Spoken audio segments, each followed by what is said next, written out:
नमस्कार, मैं श्यामगिरी। आज के कार्यक्रम में आप सभी दर्शकों का स्वागत है। जिसके वजह से मोदी सरकार बची थी वह नेता मोदी से हुआ दूर। जिसकी वजह से मोदी सरकार बची थी वही नेता मोदी से हुआ दूर। जानते हैं आप दर्शक किसके लिए बात कही जा रही है? बड़ी महत्वपूर्ण है और दुर्भाग्य है कि ममता बनर्जी के लिए यह बात कही जा रही है, क्योंकि ममता बनर्जी को पश्चिम बंगाल जीतने के लिए विपक्ष में कांग्रेस नहीं भाजपा की जरूरत थी। मोदी को सत्ता में रहने के लिए केंद्र में ममता बनर्जी का कांग्रेस से दूर होना जरूरी था। यह दोनों चीजें थी, लालसा बड़ी थी, सत्ता चाहिए था। अब जब भाजपा पश्चिम बंगाल के अंदर एक ऐसे माहौल को खड़ा कर रही है जिससे पार पाना ममता बनर्जी के बस का नहीं रहा, बूते का नहीं रहा, उतना पैसा नहीं खर्च कर पाएगी सत्ता में रहते हुए भी जितना भाजपा पैसे खर्च करेगी। और पश्चिम बंगाल अडानी को अगर सौंपना है भाजपा को तो पश्चिम बंगाल जीतना पड़ेगा। और अडानी की नजर पड़ चुकी है। ऐसे में ममता बनर्जी जो बैकडोर से उनके 29 सांसद नरेंद्र मोदी सरकार को समर्थन कर रहे थे, जो इंडिया गठबंधन के साथ नहीं आ रहे थे, कभी हां कभी ना वाली परिस्थिति होती थी, न एक आते थे न मोदी सरकार गिराने की कोशिश की जा पा रही थी, वह अब मोदी से दूर हो रहे हैं। मोदी साहब का यह चाल उल्टा पड़ गया। जो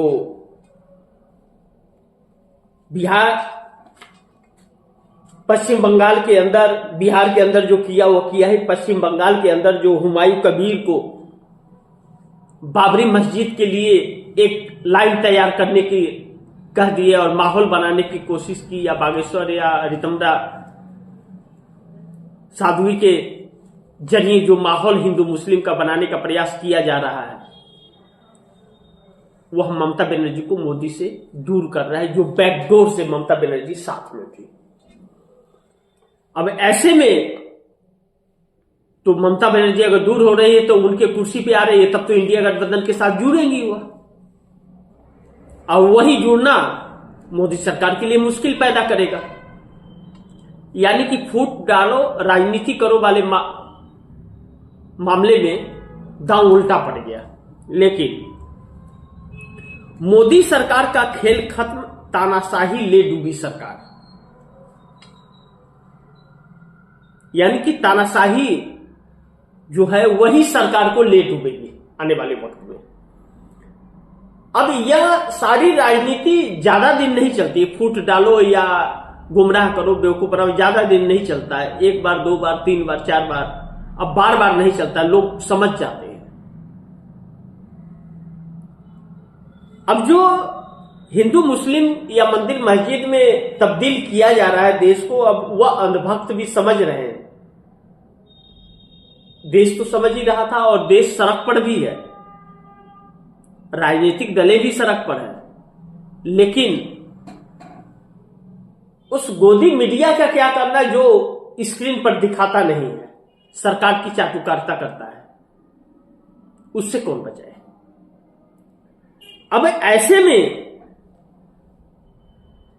अलग अलग हिस्सों में जनता सड़क पर उतर रही है। वोट चोरी का मामला हो, चाहे बेरोजगारी का मामला हो, पेपर लीक का मामला हो, शिक्षा स्वास्थ्य का मामला हो, सुरक्षा का मामला हो, महंगाई का हो, हर चीज के लिए जनता उतर रही है। लेकिन मीडिया दिखा रहा है क्या? मीडिया तो उसे मजाक बना दिया है। और उसी मीडिया वालों को लोग रिचार्ज करके देखते भी हैं। पैसा पहले देते हैं, बाद में नफरत देखते हैं, और उसी नफरत के खुद भी और परिवार को भी शिकार बना दे रहे हैं। यह चीजें जो चल रही है, अब जनता इससे उब रही है। और जब जनता उब रही है तो सड़क पर जा रही है। इसको मध्य प्रदेश में भी, गुजरात में भी, दिल्ली में भी और उत्तर प्रदेश के वाराणसी में भी कांग्रेस के कार्यकर्ताओं ने रैली के द्वारा साबित किया और जनता रिस्पॉन्स भी कर रही है और 10,000 में वोट खरीदने के खेल को भी समझ रही है। लेकिन मोदी सरकार की यह तानाशाही जो है यह किस रूप में पड़ रही है। अब देखिए, पेपर लीक हो गया बच्चों का, तो वह धरना प्रदर्शन करते हैं, डंडा मार के भगा दिए जाते हैं, कोई रिस्पॉन्स नहीं मिलता है उसका, वह मायूस होकर के घर बैठ जाते हैं। क्या बिगाड़ लेंगे सरकार का? महिलाओं के साथ दुर्व्यवहार हो रहा है, धरना प्रदर्शन कर रही हैं, डंडा बज रहा है, भाग रही हैं। जब महिला खिलाड़ियों को नहीं छोड़ा गया तो अब महिला का क्या हाल होगा? अब महिला सड़क पर आ रही है तो उनके यहां बुलडोजर चल रहा है बिहार में। पहले 10,000 में खरीदा, बाद में जैसे लग रहा है हुआ 10,000 में घर खरीदा, सबका घर पर ही बुलडोजर चल रहा है, लाइन से बुलडोजर चल रहा है। सब सरकारी जमीनें खाली करो।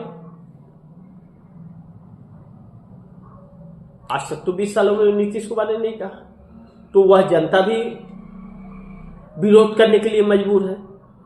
तो हर जगह यह परिस्थितियां पड़ी है, तानाशाही हर जगह हो रही है, लोगों को घरों पर बुलडोजर चलाया जा रहा है, लोगों को मारा पीटा जा रहा है, सब कुछ, और लोगों की मांग पर कोई चर्चा नहीं है।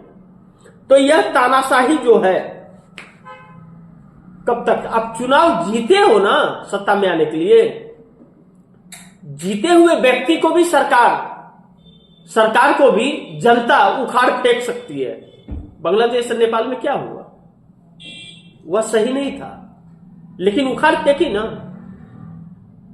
तो यह जो तानाशाही की विरासत है ना, यह भी आने वाले वक्त में ऐसा ही कुछ गुल खिलाने के संकेत दे रही है।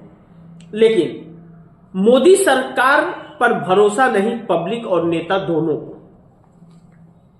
क्योंकि अब एनडीए गठबंधन की हम बात करते हैं या इंडिया गठबंधन की बात करते हैं, एनडीए गठबंधन हो या इंडिया गठबंधन हो, दोनों को जनता ने ही वोट दिया है। हाँ, ये बात अलग है कि मोदी सरकार वोट चोरी से सत्ता में आई है, लेकिन सारे वोट चोरी तो नहीं हुए, कुछ तो वोट मिला ही है और वह जनता ने ही दिया है। जब बच्चे बेरोजगार थे, उनके खाने के लाले पड़ रहे थे, बेरोजगार हैं, रोजगार नहीं मिल रहा है, महंगाई है, बहन बेटियां सुरक्षित नहीं हैं, तो वोट क्यों दिए? जो सरकार या कोई भी जरूरत आपकी पूरा नहीं की, उसे वोट उसी जनता ने दिया ना। तो किस मुख से वो कह रही है कि सरकार काम नहीं कर रही है? जो सरकार काम नहीं करती है उसे तो वोट नहीं मिलता है, वोट नहीं देना चाहिए। तो क्यों दिए? क्योंकि उन वोटरों ने अपना ईमान बेच दिया, अपना ईमान बेचा मात्र 10,000 में। और इसी पैटर्न पर भाजपा लड़ेगी तो वो पैसे क्या भाजपा अपने घर से ला करके दी? उद्योगपतियों के पैसे हैं और कर्ज लेकर के पैसे हैं वर्ल्ड बैंक से। तो उद्योगपतियों के पैसे के बदले वहां जमीन देगी, तो बुलडोजर चलवा रही है।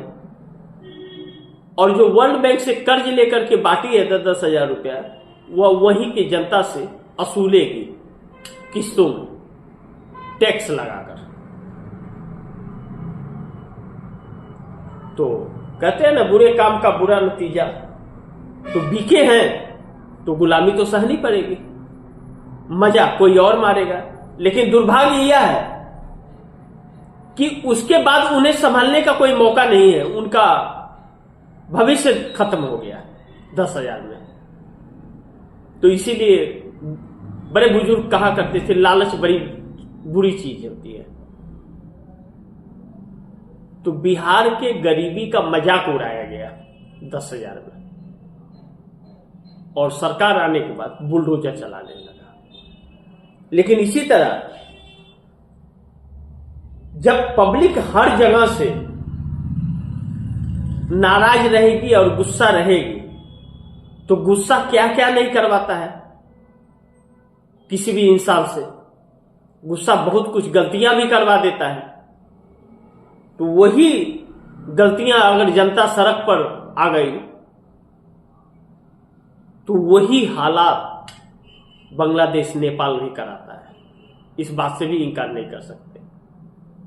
लेकिन सरकार सुनने और समझने को तैयार नहीं है। वह तो धुन में है कि अडानी को जमीन देनी है और जो फायदे की कंपनी है वह अडानी को सौंपनी है। इसके लिए किसी को भी कुछ भी नुकसान पहुंचा दो, कोई फर्क नहीं पड़ता। इंडिगो विमान सेवा रद्द होने के बाद में वो लोगों को, पब्लिक को जो पैसे रिफंड करना था, वो पैसे उतने रिफंड नहीं करने थे जितना दलाली कमा लिया दूसरों कंपनियों ने। अब 5,000 के टिकट को 50,000 में बेचा, तो उससे ज्यादा तो दलाली में चला गया, देश लूट गया। और जो लोगों के लूटे हुए लूटे हैं, पैसे किसी को नहीं मिले। तो यह इस सरकार की एक सोची समझी रणनीति थी। उसके बाद भी इस सरकार को लोगों ने वोट दिया और सरकार बनी है, तो भुगते देश। अब देखना यह महत्वपूर्ण है कि नीतीश हो, नायडू हो, मोदी हो, शाह हो, सब अपनी अपनी राजनीति कर रहे हैं और अपनी अपनी राजनीति रोटियां सेक रहे हैं। लेकिन हकीकत यह है कि इस नफरत और इस प्रताड़ना से सत्तारूढ़ दल फायदा लेना चाहती है और बाकी लोगों को तोड़ना चाहती है। यही वजह रहा कि एयरपोर्ट के अंदर सीआईएसएफ और जनता के बीच भी झड़प हुआ, लात जूते चप्पल चले, गालीबाजी हो रही है, सब कुछ हो रही है। बस से बदतर परिस्थिति एयरपोर्ट के अंदर हो गई है और सरकार तमाशा देख रही है। उसमें अंधभक्त भी हैं जो दुर्भाग्य से। देखते हैं आगे क्या होता है। जो भी होगा, खबरें तो आप दर्शकों तक पहुंचाते ही रहूंगा, इस बात से इनकार नहीं कर सकते। आगे आप दर्शकों की क्या राय है, क्या सुझाव है, कमेंट बॉक्स में जरूर दीजिएगा। और गुजारिश करूंगा कि इस खबर को ज्यादा से ज्यादा शेयर कीजिए, अपने दोस्तों को भी कहिए आगे शेयर करें। आपने अगर चैनल को सब्सक्राइब नहीं किया, सब्सक्राइब कर लीजिए। अपने दोस्तों को भी कहिएगा चैनल को सब्सक्राइब करें। मिलते हैं अगली खबर के साथ, तब तक के लिए नमस्कार।